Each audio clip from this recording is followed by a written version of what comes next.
Thank you. All right, now moving on to item 8, the Performing Arts Precinct, development of 128 to 138 Armagh Street. We'll take the paper as read, it's all very clear. So we've got Matt and Luke and Bruce coming to the table. Are there any comments or remarks that you wanted to make before we get into any questions? Oh, look, I think it's relatively straightforward. We're just looking to basically test the market, see what's out there. We've got a lot of time here, we don't need to rush. We're actually in the process of relocating the MIQ exercise facility to the site, and that may last for approximately 18 months to 2 years, so this will be a long process. There was a question raised earlier about the ramifications of potentially selling the land. If the land was sold for a use which was not in keeping with the Performing Arts Precinct, then the council would have to share the proceeds 50-50 with the Crown. But again, the designation is very wide, so we have a lot of scope there to accept responses, and we're under no obligation either to run with any particular response.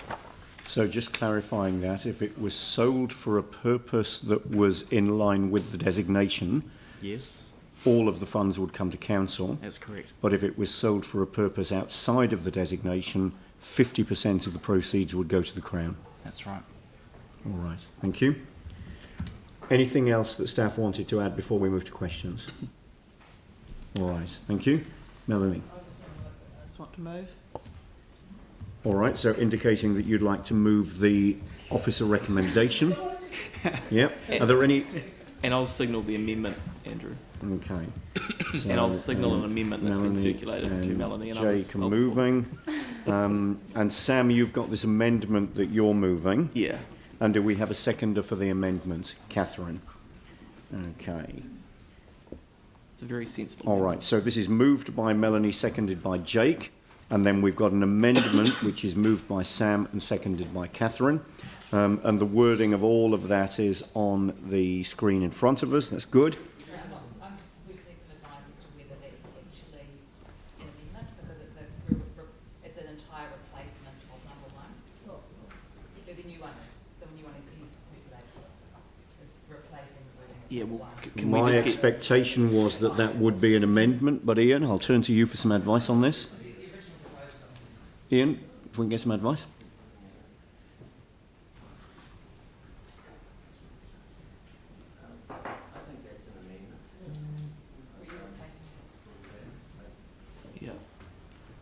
Yep. All right. So we'll take that advice. Thank you very much indeed. So we will deal with it as an amendment. That's fine. So still in questions, Pauline. I have a question. I know that eventually consultation is required. I'm just wondering when that comes into the time frame. So if we were to lease it, we'd have to consult. So do we consult after an EOI? Yes, we would. Yeah, so we'll work our way through to an agreement, and then depending on the makeup of that agreement, we would need to consult. Okay, thank you. 1 month. Yep. In terms of the lease or sale, presumably, if we went out for an expression of interest for leasing the land to the market, if we didn't end up with anything acceptable or that was capable of being worked with, we could then make a decision to go out for a expression of interest around a sale of the land. Yes, absolutely. Yep, we could restart the clock, and I think there's sufficient time if that was the case. Yes. Yep, so that would be workable. Yes, absolutely. A different scenario, if we ended up with going out for a lease of the land, and we ended up with responses that we could further negotiate with that then resulted in a sale. First of all, would that be possible, or because it was outside of the EOI, would it not? And secondly, that would then presumably require an explicit decision of council at that time? It would require a decision. I'd have to talk to our procurement team, but I believe we've got the ability to amend our procurement requirements on the fly. But we may need to go back to the market and start again. I think we need to be very careful. If we went out to market and explicitly said that a sale was not an option, and then we went down that track, Yep. we might be up for a challenge. So I think we'll take some legal advice on that. Yeah, now that's all right, but to run a second process where we explicitly were considering selling the land, that would be possible outside of the process. I think that if we you talked about. changed it at that point, you have still got a request for proposal process. This is a two-stage process. Yep. So rather than just having an invited RFP at that stage, I think in terms of being transparent to the community, because if you've gone out and said, we're only considering leasing, but now you want to consider a sale, in terms of being transparent, you'd move, rather than an invited RFP, you'd move to an open RFP at that stage as a mechanism to ensure that we're still being transparent to the community. Yeah, and we've got the time to do all of that. Yes. Fantastic, thank you. Sam? Yeah, thank you. So probably just around if we were to go down the original staff recommendation, then move to the, if nothing came from that because the leasing didn't stack up, Yep. another one. What would the time and costs of that duplication be? Oh, you might be perhaps another couple of months, 2 or 3 months on the process. I wouldn't think there'd be a lot of cost involved, but it's really just staff time. So, and the Well, staff bulk of the time's work not is already done up front. So, In terms of the documents are written, Right. and so it's really staff time in terms of reading and evaluation, and that's what. And then reporting back to this committee and the lead Yeah. times and the So agenda it's closing. that staff resource again. Yes. Yeah. Yeah. Pretty Thank much. you. Yep. All right, thank you. Tim?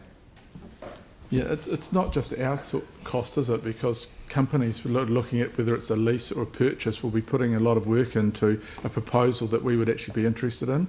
So to keep it fresh and alive and really keen, wouldn't we be better to put up, it's only an amendment with regards to opening it up to sale and or lease, rather than just lease, and then if we don't get anything, we've got to go through the whole thing again. But also companies that were originally kind of more interested in buying think, oh, wait a minute, we've gone through a process of lease. but I think we also need to.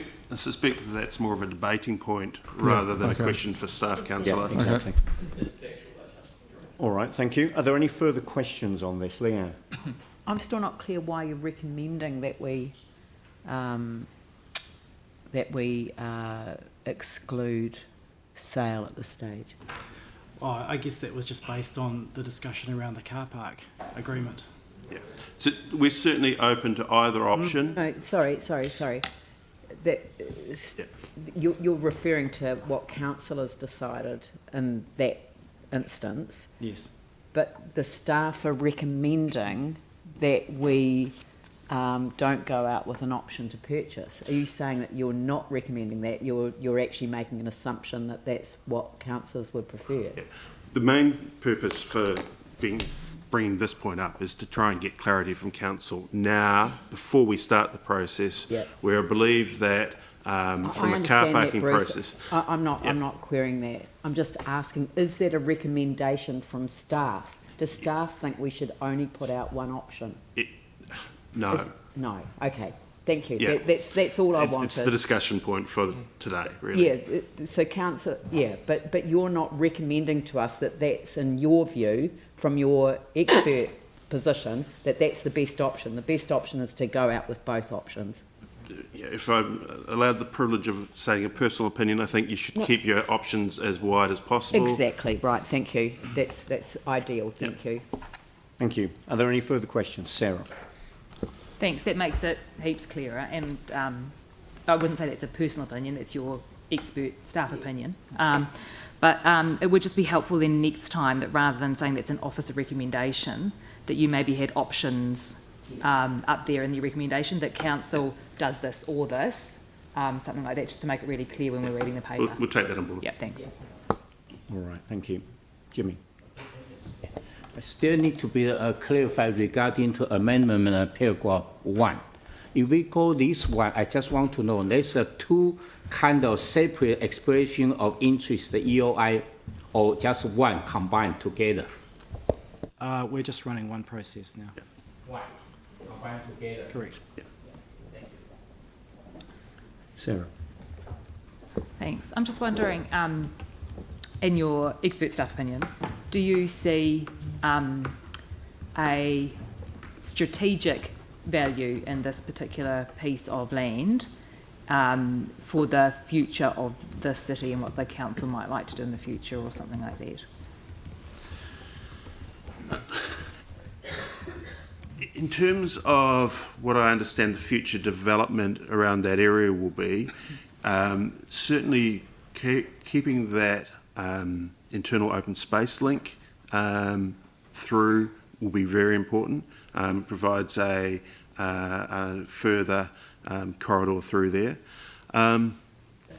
In terms of the rest of the site, I'm not as convinced, but I must say that there hasn't been a strong amount of analysis from the property team in terms of that. We need to go back to our other colleagues to see if there was other aspects of that. Yeah, but We've also received some feedback from Christchurch NZ on the proposal. Well, they're in support of us running a process. Basically, an activity which is going to bring in and activate daytime activities in that area for the Performing Arts Precinct, they think is very important. But this has always been the plan, to develop this site with a building. So we'd like to go out and test the market. And really to generate as much footfall as possible at all times of day, so that it's not a busy space from 5 p.m. onwards. So from a Performing Arts Precinct point of view, it's a prime central city site, and it's quite strategic for the performing arts. So, yeah. Yep, Sarah. But we'll be open to expressions of interest for anything that's within the designation, not just, anything that's within. Yeah, that's right. And that generates vitality, vibrancy to the area. Yep. Sam. Yeah, thanks. And it may actually be a question, Mary, for you, if that's okay, because I see you're the general manager. It's more around the concern of how do we get a staff recommendation that the staff don't agree with? Yeah. But it's a fundamental question to all reports we I'll get. find out. I wasn't aware that staff didn't agree with the Yeah. recommendation. Okay. Can we find out offline? Yeah, yes. we'll- Thanks. Because it's. Yeah, indeed. Thank you. Tim. When we come back with the options, if there are any, and someone mentioned CNZ before with daytime activity, it would be good to have some kind of idea from whatever group it is about the possible future risk with regards to council having to subsidise or fund any group that's looking at this. Because at the moment we've having discussions about all these groups that we are funding. We really need to seriously look at that. Thank you. Anne. Just a purely technical question. For us oldies at this end of the table, can we have the writing a bit bigger? It's quite hard to read from here. I had my glasses on. Thank you. Or someone could change seats with me if you'd like to, but it was actually Phil's problem, not mine.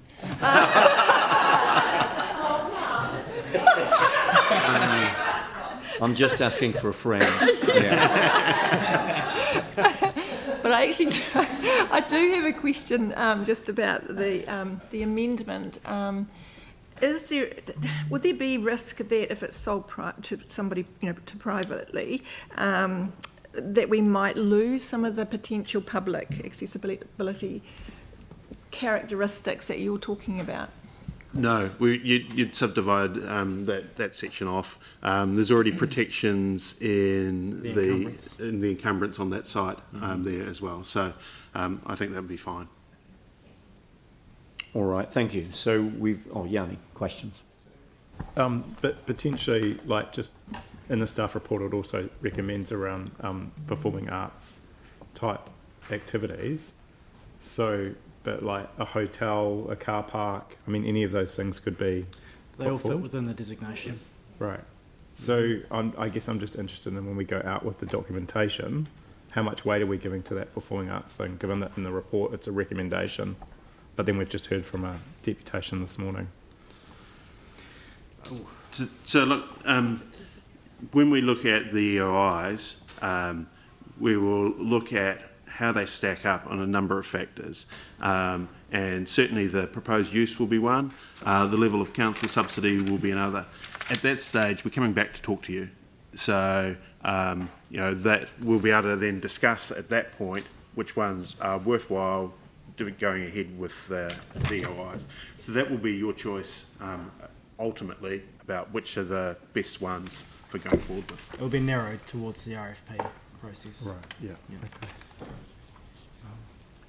All right, thank you. So we're done with questions. We've now got a resolution that's been moved and seconded, but we've got an amendment to that resolution that's been moved and seconded. What I'd propose is that we have one debate on both, and then I'll put the amendment first, and then I'll put the resolution either as amended or not once we've got the amendment dealt with. So opening up now for debate. Tim. Yeah, thank you. I'll be supporting the amendment. It just makes common sense to go out with one hit. And I think we've also got to be respectful of those companies putting bids in, that if we go out with, say, a lease option and they put a lot of work into that and it doesn't work, and then we go out with a sale option, it might have been a better fit for everybody just to go out, and they might have been more open to providing something better and more in line with what we're after than a sale opportunity. So I'll be supporting the amendment. Thank you. Sam. Yeah, the same, I guess, as I moved it.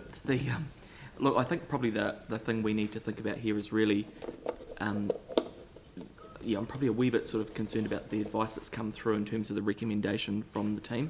I do hope, and it's more of a thing for the future, that the political lens isn't put over it before a paper is presented to council. That's the function of a democracy.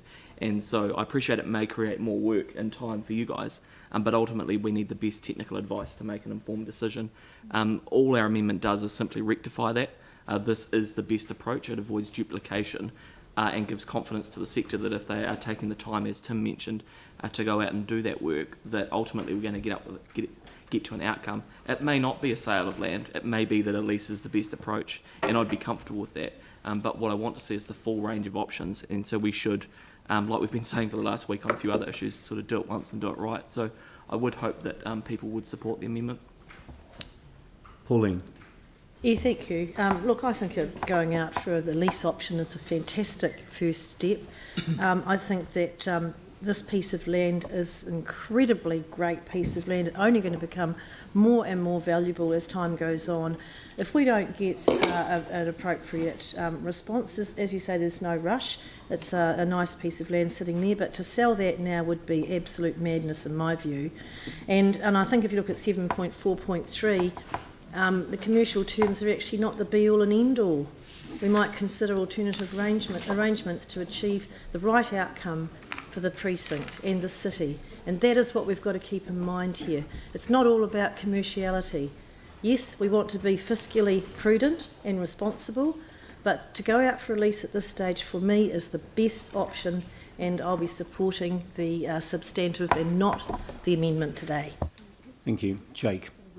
Yeah, I think you go out to the market for what you want, and if you go out with an option including sale, then the offers that'll come back will be sale of the land, and if that's what we want to do, fine, vote for it. But I think that the best option for safeguarding this piece of land in the future is actually to only offer a lease, and that'll still ensure a good public outcome and a good use of the land.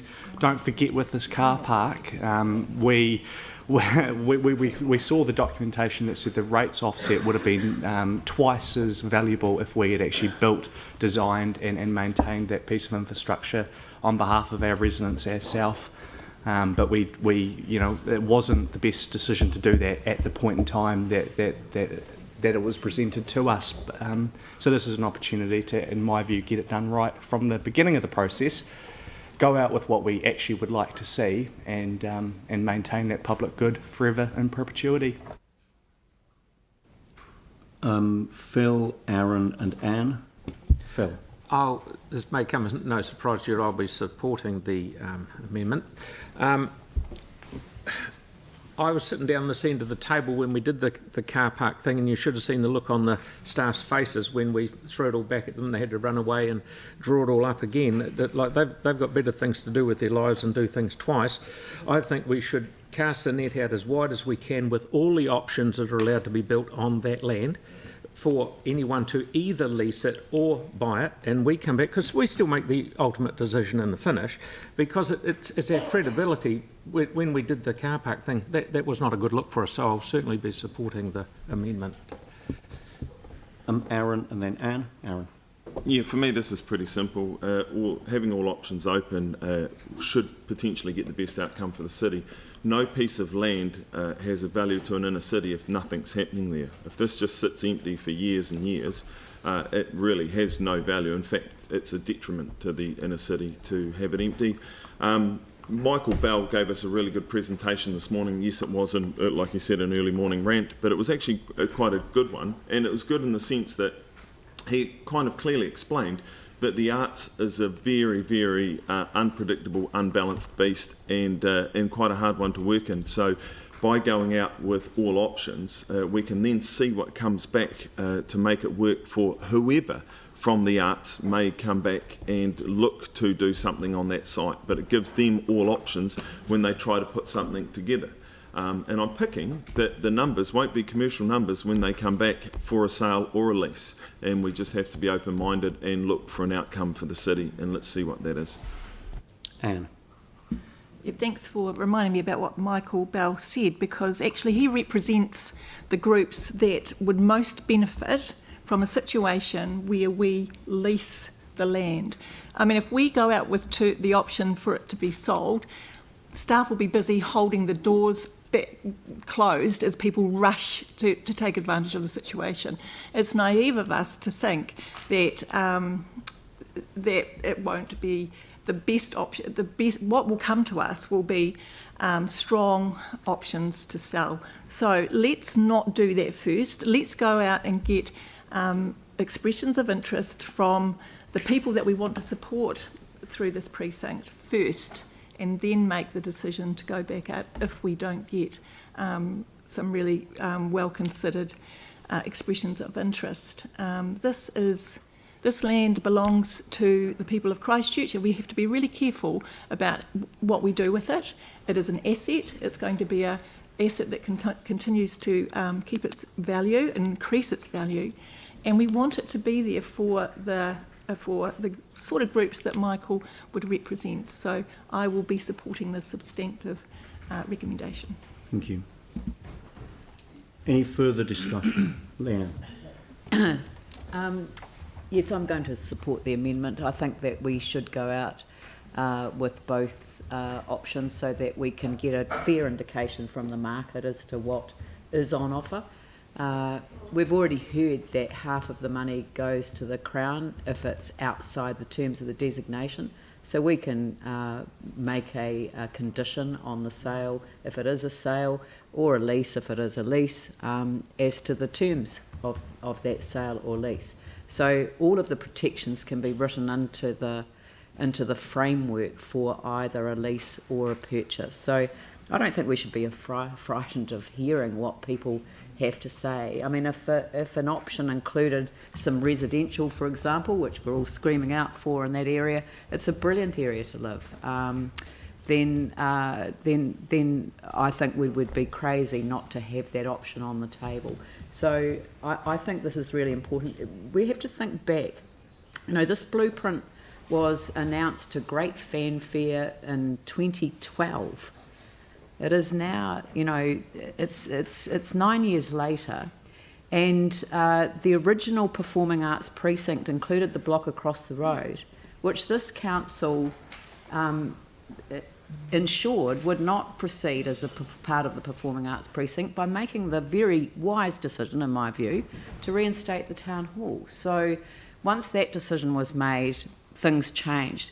It also changed when I think the minister of the day realised that he had brought not the music school but the music centre into the precinct, and his vision of young people coming in and practising and, you know, playing the piano, learning the piano and practising their violins and everything else, that dream was abandoned before it was able to be even realised, because the Christchurch School of Music is not the music centre. It was a mistake. And that mistake has meant that the daytime revitalisation of the area just isn't there. and it needs to be there. So I'm looking for a mixed use that actually sees both daytime and apartment living right next to a hotel, convention centre, the new developments in that area. I just think it would be amazing. It's good that this amendment has been moved so that we can have this discussion at the beginning of the process rather than at the end of the process, and I think it's a very valid thing for us to be discussing. I would far prefer that we leased the land rather than selling the land. I appreciate that there may be a situation where we do not get expressions of interest that are capable of being worked with for leasing the land. I also appreciate that there may be a situation where even if we go out for lease or sale, we don't get expressions of interest which are capable of being worked with. Equally, in both scenarios, there may be. I don't support unnecessarily divesting land that might have future strategic value if we don't need to.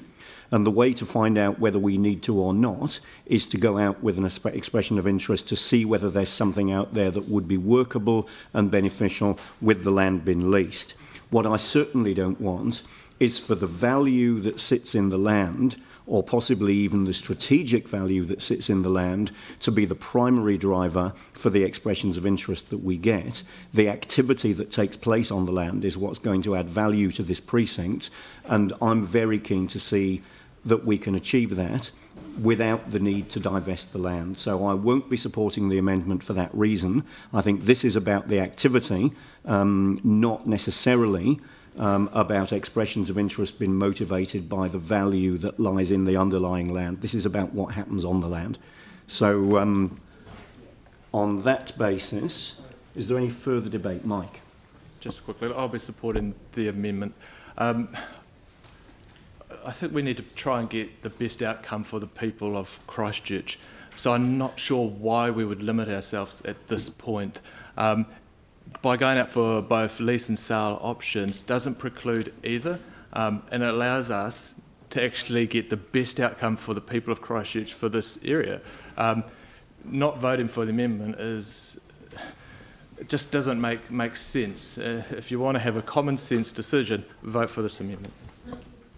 Sarah. Thanks.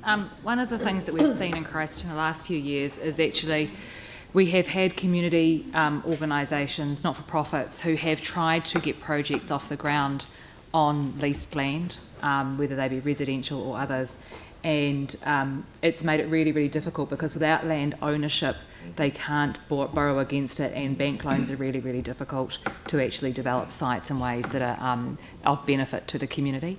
I think that giving them the option of leasing or sale, and we don't know for how much at this point for either of those, is a really good idea.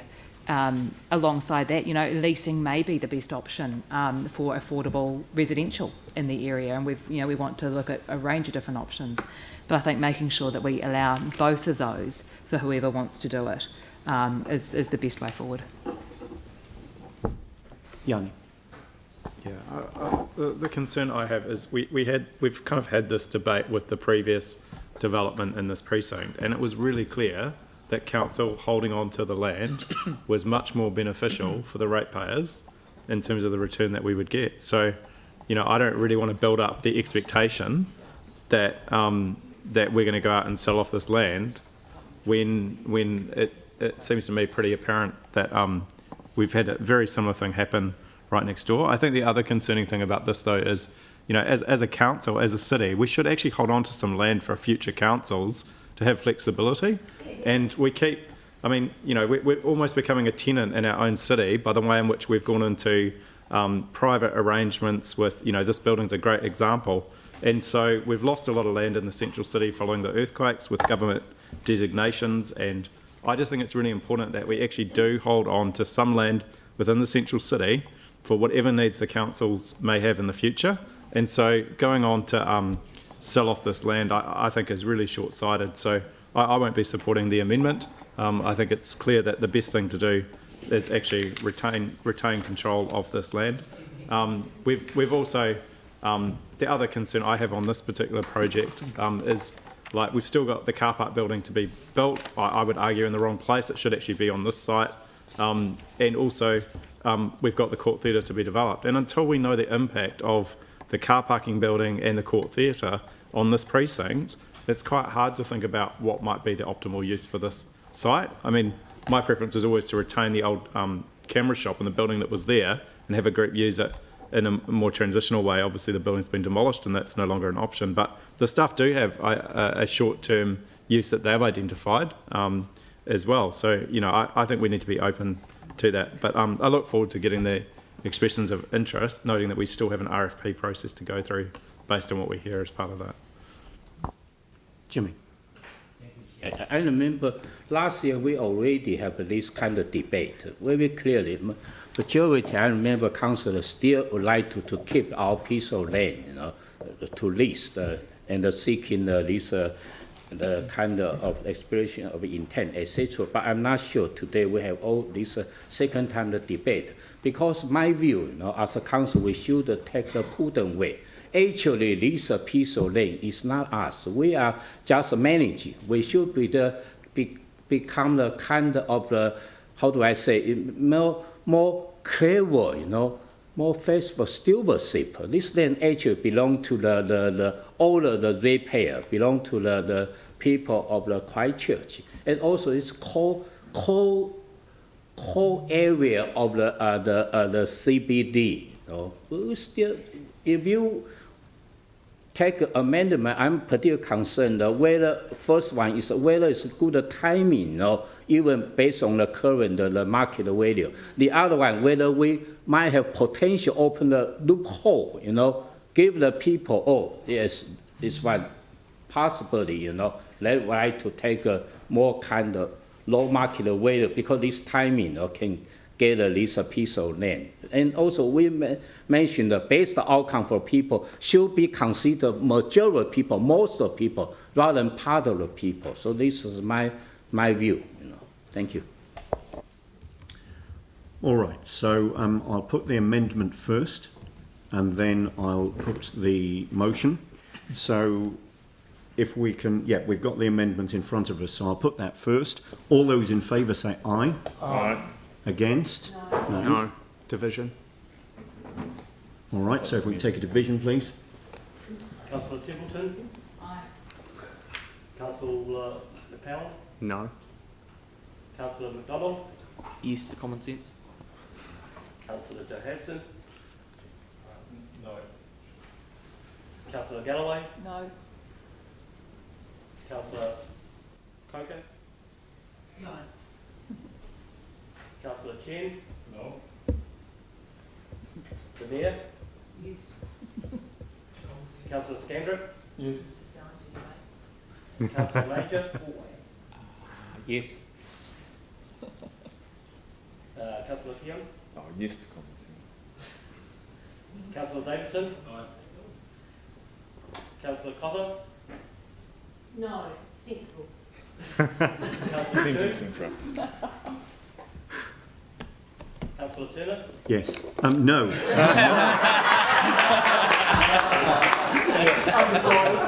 I was saying yes to acknowledge my name and no to the amendment. No. So the yeses are 8 and the noes are 7. So the amendment is carried. So the resolution is now amended accordingly. So I'll put now the amended resolution. All those in favour say aye. Aye. Against? No. So I'm assuming that will be the same as the amendment. So that's carried. All right, thank you very much. Thank you. All right, now we've got the people from CCH